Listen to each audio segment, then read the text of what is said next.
You know, and we all have our 15 minutes of fame, and I'd like to take a couple of my 15 minutes to talk about the rights and the wrongs in the world of professional wrestling. And it is for the WWE Championship.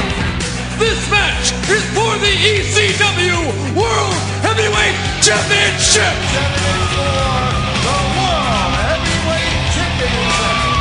The match and new NWA Heavyweight Champion. We appreciate you guys coming out and taking your time to support women's wrestling in America. This match is for the AWA World Heavyweight Wrestling Championship. Well, here we are again.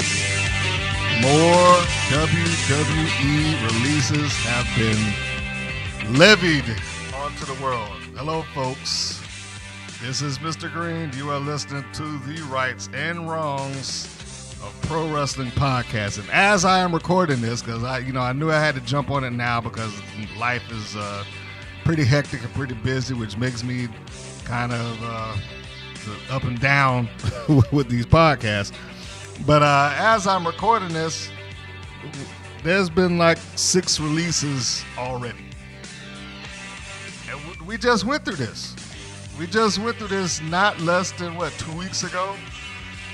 That first, of course, being the Women's Pro Wrestling Network, primarily, I reported on the young ladies that have been released at the time. That being Kavita Devi, Jessamine Duke, who I don't think was really all that concerned about it because, Jessamine, she liked being able to have her third-party deals with Twitch and Cameo and stuff like that, so I don't think she was really terribly concerned with it. And maybe wrestling wasn't for her, at least not in that capacity. Vanessa Bourne, Skylar Storer, who we now or knew and now know again as Brandy Lauren. They have been released probably about 2 weeks ago.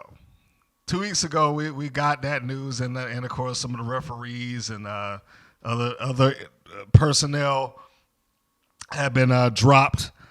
But I am a little shocked that what we have now, as reported by Fightful.com, Braun Strowman, we'll start with him. Because Strowman, he had basically been one of their main event guys. Now, I had been on record as saying that, probably the only reason that he became WWE champion at the time that he became champion was because of the issues with Roman Reigns. That was the majority reason, because he was no longer there to take the reins of it, no pun intended. And so, he got slotted into a position that was essentially meant for him when he went against Goldberg that year at WrestleMania and won the championship. So he, and I'm certainly not saying that as a knock to him or his abilities or anything of that nature, but it was a last minute thing. Let's just call it for what it was. Also, Aleister Black. Aleister Black has been listed as among those of released, which a little surprised, I must say. I'm a little surprised about that. Largely built on that it seemed as if they were bringing him back and he was going to have a kind of a new lease in the company. And to say nothing of the fact that they were renegotiating with his wife. So Zelina Vega, for those who are curious, I can't even pronounce her name. Trinidad. I can't pronounce her first name right now. I'm sorry if anybody is listening, but she in the WWE she was known as Zelina Vega. And with that kind of negotiation that was going on, I assumed that probably like a lot of you, that certainly they wouldn't do anything to offset it. And one of the things that would clearly offset something like that would be having your husband be released at the same time that you're negotiating to come in. Now, maybe the money will talk. Maybe the money will make them feel like, well, at least if one of us is there, then, it's all good. But, I'm really surprised. At first, I was surprised that this happened so quickly. I mean, I just said it. We just went through the releases about 2 weeks ago, and here we are going through this again. Lana, speaking of the women in wrestling, now Lana, let's be honest, she was never a wrestler. She was one of those WWE talents that was there, and primarily there as she came in as a manager. I'm pretty sure she transitioned into being as much of a wrestler as she could be, basically because that was the whims of the company. The company has always had a long-held belief that, we can hire them first and we can train them later.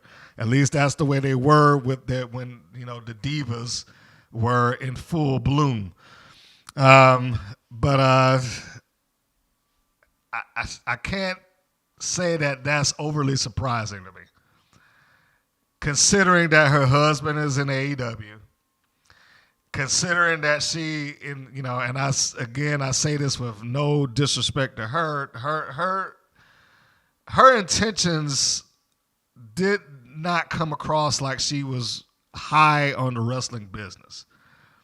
It came across like she was more interested in trying to pursue acting and, just being on television or the movies, and wrestling was kind of means to facilitate that. So I don't know if I would say that she was actually upset about it, and I certainly don't know if we're going to see her just pop up on the indies and, try to show up in some of these other promotions, the Ring of Honor and Impact and AEW and, so on and so forth. If anything, if I were a betting man, she'd probably get a job in AEW just because Miro's there already. And they could, they can be repaired. And I'm sure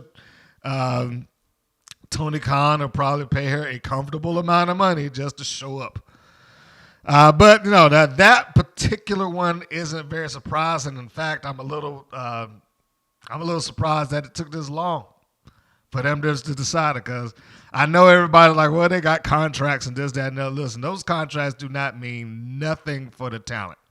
They don't mean anything for the talent. If there's anything that the WWE has shown you, that the contracts don't mean the paper that is written on as it relates to the talent. They can get rid of you at any time. And, however they want to justify it, they can just drop you. We're having budget cuts. We're sorry. We'll see you later. This is one of them things that some of those previously released talents are like, you know what, man, I shouldn't have answered my phone that day. When I saw that Connecticut area code, I should not have answered my phone. But, that's just how they work, And then you have to deal, and I'm going off sidebar here. Then you have to deal, with people who really got into WWE for the sole purpose of being a WWE superstar. Al Snow was right. All those years ago, he did it wasn't really a shoot interview. It was a guest booker for kayfabe commentaries, if I'm remembering correctly. And one of the things he said within the course of that is that when he got into the business, the business, not necessarily going to WWE or WWF, but he got into the wrestling business because he wanted to be a wrestler.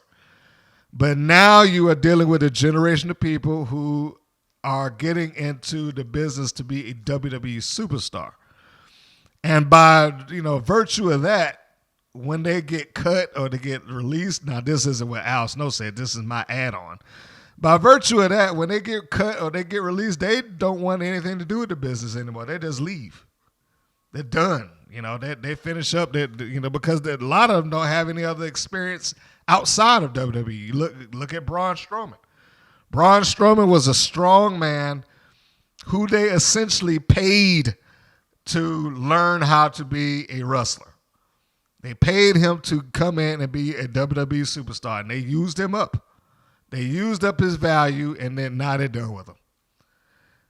I would be shocked to see Braun Strowman pop up in some other company other than AEW. And the only reason I say other than AEW is because AEW has the money to pay him what he's probably used to being paid. And I do not perceive Strowman, since he really has no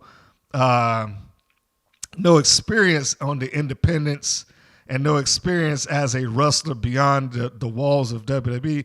I don't perceive him as going around saying, well, look, I'll wrestle. Else I will be shocked. I'll legitimately be shocked. I think he'll reach out to AEW, or AEW will reach out to him, and if they can come to some means of paying me what I was making already, which is probably crazy money. If that happens, then yeah, he'll pop back up in the wrestling business. But other than that, I don't really see it. Buddy Murphy, I think he had one foot out the door already. When you're not getting used regularly, or if you're a sidekick and you're not the main event in that company, you are always on the chopping block. Now, whether they can survive it or not is another issue, but you're always on the chopping block if you're not a main event player. Ruby Riott, who we on the independents formerly knew as Heidi Lovelace. I guess we'll be seeing the return of Heidi Lovelace. I do expect her to pop back up. I mean, and maybe I'm giving too much credit because she might be heartbroken. A lot of people work their careers to get to this point. A lot of people work, the entirety of their wrestling career to get into the WWE. And, she may be one of those people. She may be one of those people like, I'm too heartbroken to try another wrestling promotion right now. Although, if I'm a betting man, I will say I expect to see her pop, because I know other promotions out there know her value. They've seen her work. They've seen how good she is. Having Lovelace pop back in, on the independents might be nice, and I'm sure she can ask for top dollar once she comes down to the independents. I forgot to mention the Iconics when I brought up the last batch of releases. I forgot about those two. But anyway, Riott or Lovelace at this point, she could ask for top dollar. So, hopefully we can see her back again. I really enjoyed the work. I guess that's the end of the Riott Squad. The Riott Squad is officially no more. We're down to Liv, and I'm not even entirely sure about Liv Morgan's wrestling background. Again, if you're not a main event, you're always on the chopping block, bro. You're always on the chopping block. So maybe Lovelace can pop up in Ring of Honor. They starting their Women of Honor tournament. Maybe she can pop up with her old buddy and old rival, Kimberly, in Impact Wrestling. That'd be nice to see them two kind of hook back up together.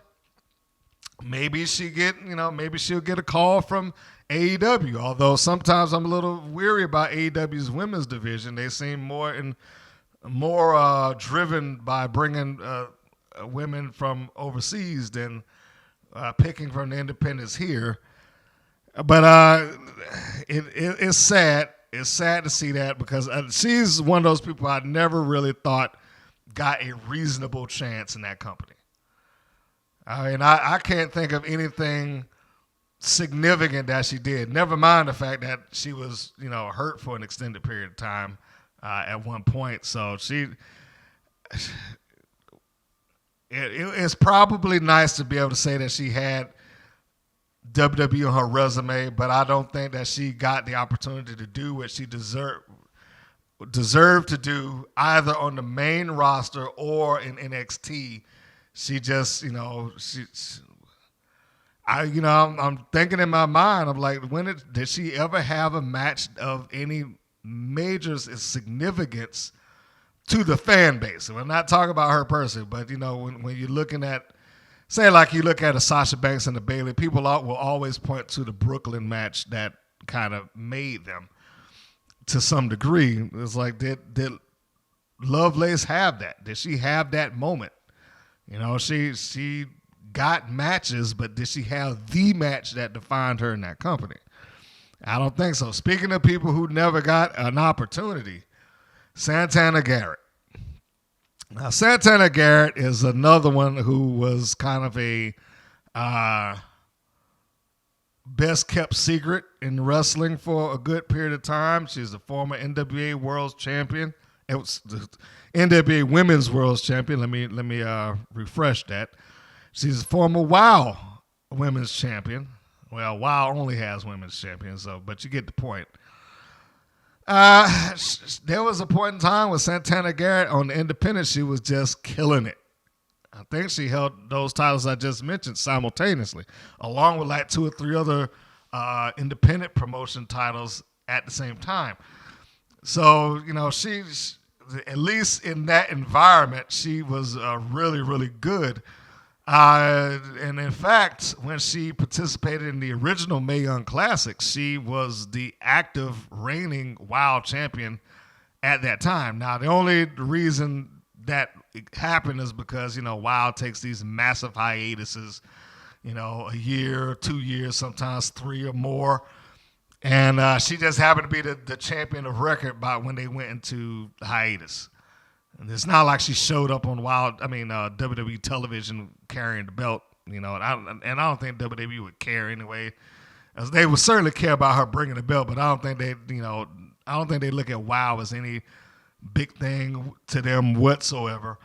But Garrett didn't do much of anything within the WWE universe. I don't remember her as being a major contender for the NXT Women's Championship. I don't remember her as a contender for SmackDown or Raw Women's Championship, or even the Tag Team Championships, either main roster or NXT's version.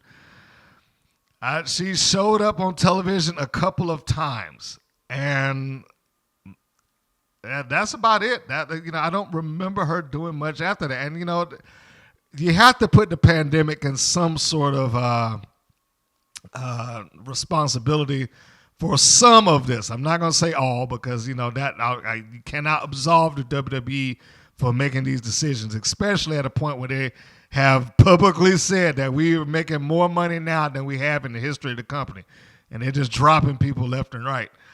But I'm sure the pandemic, which prevented NXT from having those house shows in Florida, stopped some of this. Because at the very least, she would have gotten some house show matches, that people would have recorded, and maybe that would have helped build her up some. And I'm taking a stretch here when I say that. I'm taking a big stretch. That may be the domino effect of being in front of people, to where it's not entirely made off of the decisions and the whims of the office. You got to remember, at this point, there is no crowd. That's another thing. You can't go off of, the crowd's cheering for him. Maybe there's a connection. Maybe we shouldn't do anything. There's none of that. Vince McMahon, Bruce Pritchard, and the other individuals that exist within that company, the other Khan, I can't remember his first name right now, no relation to Tony. They're making these decisions, and they get to make these decisions free of consequence because they're not in front of fans. There's no audience to gauge who likes who. So in the WWE eyes, you are just a body. Or as CM Punk said, I'm just another cog in the machine, and that machine's going to keep on going. Or the machine's going to keep on turning. And he's right. Especially when, going back to what I just said, you're not a main event player. You are a cog in the machine, and that machine is going to keep on moving. And you don't even have the support of the fans to depend on to try and curve that. It is all built around what the office wants at this point. Maybe this will change a little bit when fans start trickling back in, which is, reportedly around the corner. But it's tough. It's tough. I'm sorry to see these young ladies lose their spot. And of course the men too, I did report them, but it's heartbreaking, sometimes to see people lose their thing, and Who out there among us doesn't know what it's like to, lose a job? Whether it was a job that you wanted or a job that you just needed, who out there among us doesn't know what it's like? Yes, their job, quote unquote, is on a large scale, but you have people that have moved for this position. They have moved from their homes to Florida to go for this position. One of them, I think, moved like 2 weeks prior to her getting cut, which, you would think that's a lawsuit. It's like, what the fuck, man? Sorry, kids, if anybody's listening. But didn't mean to let that one slip. But, yeah, you would think, what's going on here? Why would you do that? Why would you ask me? Why would you sign me up and then relocate me only to tell me, hey, we're having budget cuts. It's a budgetary issue, which I don't buy that. I mean, I know that's the go-to excuse for WWE at this point. It's a budgetary thing. We got to let you go. I mean, you can't have it both ways. You can't say that we're making more money now than we've ever made in the company's history and then turn around and tell people, well, it's a budgetary thing. We can't afford to keep you. I mean, unless they just flat out tell them, look, we need your salary because we are divvying this up into other departments. We are putting this behind trying to make the company look better in case somebody wants to buy it. Just go ahead and call it for what it is. I heard that rumor a while ago, and I'm certainly not going to report that as fact. I am not saying that. But the more this happens, because we just went through a talent drop, an office drop, and now another talent drop, it wouldn't surprise me if this is just a cleanup, just an overall cleanup, a tightening of their roster and their staff, just for them to say, okay, yeah, look, this is as clean as we can get it. Anybody that's interested, come on. It would not shock me, But it altogether, it is a shame. It is a shame that this is happening. It's a shame that this is going on because I, amongst other podcasters, have said it for years. They need to stop stockpiling talent like they do, because they have hired people solely for the purposes of trying to block AEW from getting them first. If they weren't stockpiling this much, I mean, because they've gotten more people on their rosters than we'll ever know. Some people never even made it on TV, or if they got on TV, they came on like once or twice. Stop hiring all these people if you're going to just let them go. Come on. That's just not important. They've got enough money. They got TV deals that are carrying them through for the next 5 years or so, well in excess of $1 billion. And you're telling me that you can't keep some of these people? Why not ask her, hey, look, we want to keep you. Can you take a pay cut?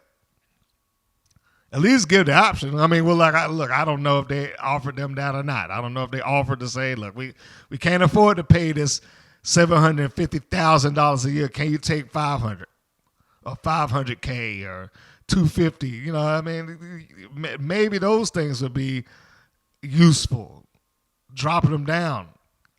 But that'll never happen because the WWE can do what they want to do without consequence, because even though AEW is there and AEW does present a presence to them, whether they admit it or not, the WWE can basically do without consequence, and they know that they can do without consequence.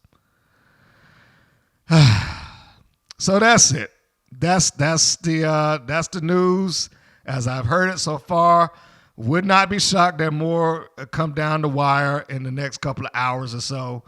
WWE has reported it on their own Instagram and site, so it is official. It's not just as I was recording this, they popped it up. So it is official. It's not just a report from Fightful.com anymore. It is an official statement from the WWE. And it won't be shocking if you see any more of them over the next couple of hours or so. I wish all of them good luck. I hope that personally, I hope that a lot of them get to come back and show what they can do. show that they are worth more than just being cut unceremoniously, just because, quote, there's some budgetary issues. So, to the gentlemen that were released, Braun Strowman, Aleister Black, Buddy Murphy, Buddy and Aleister in particular, I'd hope that we could see them show up and kick some ass out there on the independent circuit, or maybe some of these other wrestling programs. I would love to see them do that. Braun, I wish him well too, but I'm not holding my breath on him showing up in any promotions. I just don't think he has that desire in him. But to the other young lady, and I would put Lana in that category as well. I don't think that she has any real desire to show back up on any wrestling program, probably other than AEW, just to be with her husband. But to the rest, Riot and Santana Garrett, or Heidi Lovelace and Santana Garrett, I certainly, absolutely hope that we get to see you in the future. So that's it. This is Mr. Green reporting on his podcast, The Rights and Wrongs of Pro Wrestling. Be sure to subscribe to this and our YouTube channel. Go and give us a follow on Instagram, WPN Wrestling. You can go to the website, WPNWrestling.com. That'll give you clicks for everything that we have, everything that we do. So just give that a look-see. Maybe you'll find something. Go check out our constant stream. We have a stream that runs 24 hours a day, 7 days a week. And guess what, folks? We are still in the build. I'm in the beta phase for a Roku channel. And when that thing comes, we definitely need your continued support. Those who have tuned in and watched and gone to the website. We absolutely are building this because of you. Your support has helped the analytics on that site. It has given us every reason and every cause to try to go further. And we're hoping that you continue to follow us on this journey. Follow me on this journey with the creation of this site. And we got some more original matches coming. And if you want to continue to help that, I know some people have, but I want to make sure that I open this up. Feel free to go into the site where it says donate. You can go and donate there.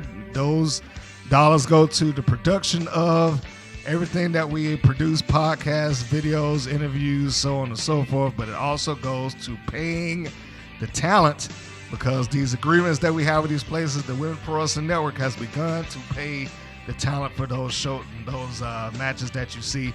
So if you want to keep those going, if you want to be able to try and book your own match, then you definitely want to try to go to the donation and give us a support there, or hit us on Patreon. We'll probably be opening that back up.